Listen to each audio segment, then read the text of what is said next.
The undefeated Broncos will host the undefeated Packers on Sunday night. It will be just the fourth matchup of 6-0 teams in NFL history, and the first since 2007 when the Patriots beat Peyton Manning and the Colts. Pierre Garcon's still here with us, but I want Stephen A. to weigh in here first. Stephen A., Packers, Broncos, who gets handed their first loss? Well, I'm going to roll with the Packers because of that bad man that is Aaron Rodgers, the same guy who's struggling this year, no doubt, but is completing 68% of his passes, has a quarterback rating of 115, has a QBR of 80, has thrown 15 touchdowns, just 2 interceptions, despite not having Jordy Nelson, despite Randall Cobb being nicked up, despite implementing Richard Rodgers into the tight end spot and still struggling to develop some degree of continuity, not to mention the fact that Eddie Lacy has not been 100% healthy as well. So when you take all of those things into consideration and the fact that the greatness of Aaron Rodgers, albeit not shining as brightly as I'm accustomed to seeing,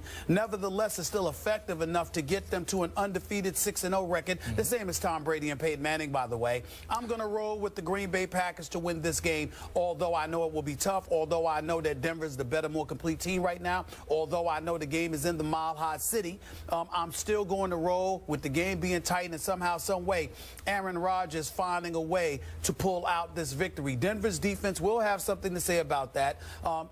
Refresh my memory. I don't know if DeMarcus Ware is going to play in this game, but I do know that Von Miller is going to play. I think he's going to play. I think Von Miller is going to play. I think that Aqib Talib and Chris Harris is going to play. That secondary is big to T.J. Ward is going to play. I think these brothers are big time. I think this defense is special, but I think that there's a mulligan to throw into the equation, and I think this will be that weekend. I think they lose on a weekend like this. I think they win on a weekend against the Patriots November 29th. So that's how I'm looking at this right now, and I think that the Green Bay Packers will find a way to squeeze out a victory on the road in the Mile High City this weekend. I'm going with Aaron Rodgers because he's Aaron Rodgers. Oh, okay. Well, speaking of Aaron Rodgers, help me out here. Just in all objectivity, is it possible that Aaron Rodgers, when the stage is the biggest, is not Aaron Rodgers anymore? Is it possible that he shrinks? Whoa. Are you implying that Aaron Rodgers shrinks when the lights are bright? Is that what you're saying? Yeah. The blasphemy.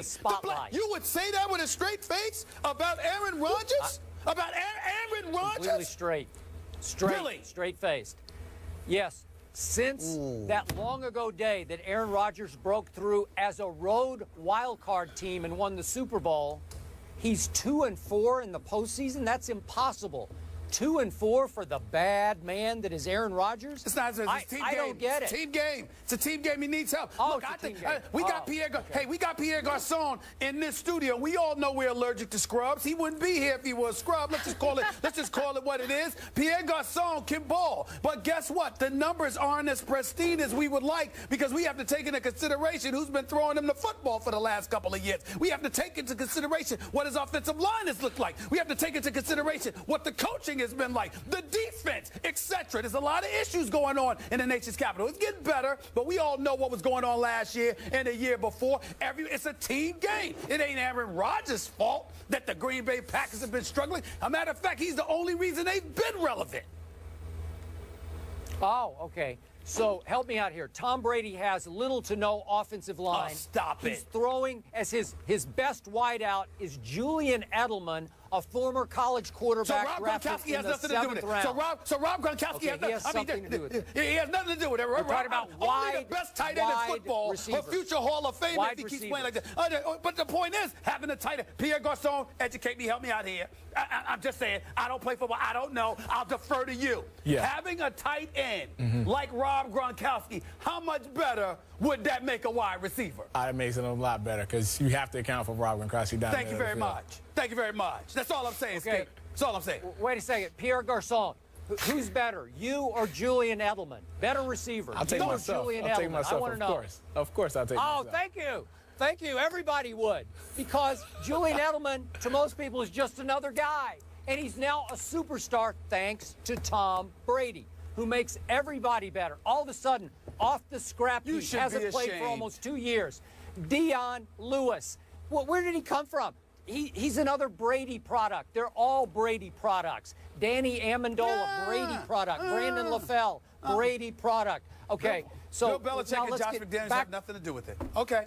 Okay. It's all about number 12. Trust me. Trust me, it is. Okay, now back to the great Aaron Rodgers, who in 6 games has only one 300-yard passing game this whole year. So I think we could agree he's having a little bit of an off year, even though off the scrap heap, they pick back up James Jones, who leads the NFL in touchdown receptions. So that's pretty good. He's at least got somebody that he's comfortable with who used to be a big star, obviously, in Green Bay. Despite all that, let's get to the real story of Sunday night. It's Peyton Manning. I am sick and tired of all the criticism, all the writing off of Peyton Manning. He is not nearly as bad as people are making him out to be. Every time that team has needed a big throw, Peyton has made that throw. That's why they are 6-0, even though he's, 7 touchdowns to 10 interceptions with a 46 QBR that ranks 25th in the league. I don't care about any of those numbers except for the 6-0. Trust me, on the big stage, Sunday Night Football, Peyton Manning always flourishes. He will flourish again. They will win this game, a defensive battle between the #1 defense from Green Bay, #2 from Denver. I'm going to say Peyton wins this game 20-17. Okay, so Peyton Manning can throw 10 interceptions. Peyton Manning can have a QBR 46. Peyton Manning can be undefeated because he's primarily a product of a defense that has proven thus far anyway to be elite. But when it comes to Aaron Rodgers, everything falls on his shoulders. It can't be the same. Pierre Garçon, chime in. Go ahead, Pierre, because he hasn't spoken yet. No. I gotta say this.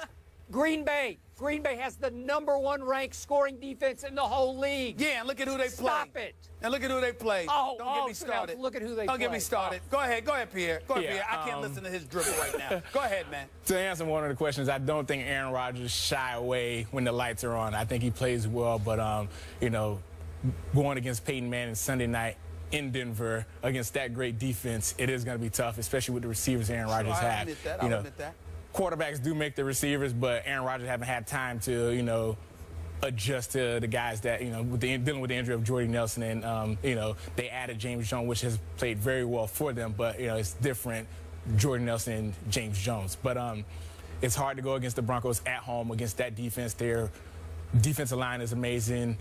Von Miller's getting out the quarterback. DeMarcus Ware's getting out the quarterback. Talib is taking the pick 6 to the house. TJ Ward is playing well. Harris is playing well. It's very hard, to play well against that defense. And when Aaron Rodgers is going to throw the ball. So it's definitely tough for the Packers to go into Denver Sunday night when, that stadium is going to be loud and happy to, be loud on defense to make it harder for Aaron Rodgers. It's definitely going to be tough. And we know Peyton is going to make plays if you give him the defense, if the Broncos defense give him a lot of opportunities. At some point, he's going to break their will. Those receivers are going to go off. Demarius Thomas and Emmanuel Sanders are going to make their plays. Let me put you on the spot, Pierre. Yes, sir. I'm not going to ask you about your quarterback because we all know the obligatory issue. You got to say Kirk Cousins. Forget Kirk Cousins for a second. Forget anybody on the Redskins. Yes, I'm not talking about anybody on the Redskins. If you could have one guy throwing you the football outside of the quarterbacks that you have, who would it be? One guy to throw me the pass. To throw you all day long. All day long. I'm going with Aaron Rodgers. I love the way he throws. I love the way he plays. I love the way he sits in the pocket. He's always looking to throw. He's not looking to run it. But, it's Aaron Rodgers has that confidence in his arm, has that confidence to throw it 90 yards, has that confidence to throw it, to dip and dunk it downfield. Aaron Rodgers is probably the best passer in the league. It's just special. Wait, time out. Go ahead, Wait Skip. a second. Go ahead, Skip. Stephen A. Smith just succeeded in changing the subject after Pierre actually went with my pick. He went with Denver to beat Green Bay. Yes, Denver to beat Green Bay. Pierre, I'm fine with that. Wait. Hold on. No, stop it. Did I just hear Pierre say that Aaron Rodgers is better than Tom Brady? Is that what you just said? Aaron Rodgers throws the ball better than Tom Brady, the best passer in the league. Tom Brady makes plays. Tom Brady wins games, but Aaron Rodgers is the best thrower in the league. Wait. You have my vote. You got my vote, Pierre. Stop it. Who is your next opponent? New England Patriots. We're looking forward to it. Oh! Looking forward to it. What that got to do with anything? Wait a second. What they got to do with anything? That just went up on the bulletin board. It went up on the bulletin board. You just provoked Psycho Tom. You're going to get Psycho Tom right between your eyes. It's all right. Trust me. We'll love to blitz him in. Send the guys Tom Brady after him. watches this show. Tom Brady will be all over that quote. Thank you very much, Pierre, for saying that, for motivating Psycho Tom. But Skip, Pierre doesn't play defense, Skip. He doesn't play defense. Oh, but it doesn't matter. He plays for the Redskins. Right? He plays for the Redskins. Yes. So he's just telling the truth. He's just telling the truth. Appreciate that. I know, problem. Way to go. Looking forward to it. Yeah, you better. You got my vote, Pierre. You got my vote. Pierre for the Senate. Put up with every day, Pierre. Thank you. Thank you for putting up with those two. November 8th. I ain't voting for Jay Feely because he loves Skip too much. I'm not voting for Jay. I love you, Jay, but I ain't voting for you because you love Skip too much. I can't do it. I can't do it. All right. Pierre, thank you so much for spending part of your bye week with us. I appreciate it. November 8th in Foxborough, and yeah, I'm with you. I'm going with the Broncos. I think they're going to miss Jordy in this one. That was a good point there.